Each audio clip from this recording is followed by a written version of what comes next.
क्षेत्र में उनके भी घंटे निहित होते हैं, हमारे असीमित घंटों में हमने उड़ान भरी। तो हमने एक तरह से ब्रह्मांड के कुछ चक्कर काट लिए हैं कुल 17 वर्ष के हमारे अवधि में। जो हमारी संगीत की यात्रा की अवधि है 17 वर्ष, कुल 17 या 18 वर्ष हुए हैं। ऐसे इतने अल्प काल में तो अजय जी मनुष्य हमारे क्षेत्र में, क्योंकि हमारा क्षेत्र MBA, CA, इंजीनियरिंग ये वाला तो नहीं है जहाँ शॉर्ट 6 साल का आप अध्ययन कर लीजिए और उसके बाद शॉर्ट कैंपस रिक्रूटमेंट आपका होगा, तत्पश्चात आपके बड़े बड़े कारोबार भी शुरू होंगे, जॉब लग जाएंगी।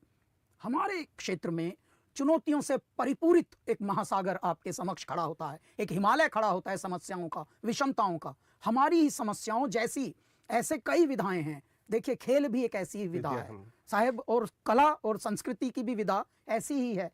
आपको कुछ भी पता नहीं होता कि अगले पल आपका खाना भी मयस्सर होगा कि नहीं, आपको तो उपलब्ध होगा कि नहीं। ऐसे में आप चल पड़े हैं जुनून लेकर कि नहीं मुझे भारत का बनना है, भारतीय बनना है।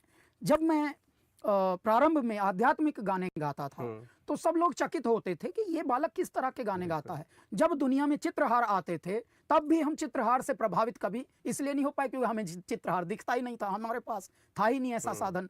तो हमारा जो लालन पालन हुआ है वो एक आश्रम, एक गुरुकुल में हुआ, और हम दिल्ली की पैदाइश होते हुए भी दिल्ली में हम उत्पन्न हुए, परंतु हमारे जो लालन पालन हुआ है वो उस क्षेत्र में, उसी खंड में, मेरठ से लेकर हरिद्वार और ऋषिकेश तक। मेरठ में मेरे अल्पकाल जो 3 वर्ष मेरे बाल्यावस्था के शुरू के थे वो मेरठ में रहे, तब से मेरठ हमसे चिपका हुआ है। बहुत ही प्यारा लगता है क्योंकि वो भी गंगा और जमुना के मध्य में एक स्थित खंड है।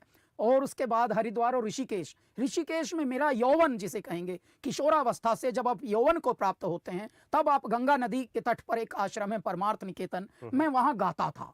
कैसे गाता था? क्योंकि मैं कर्मकांड सीखता था और मैं बहुत उथल पुथल की जिंदगी जी चुका था पहली।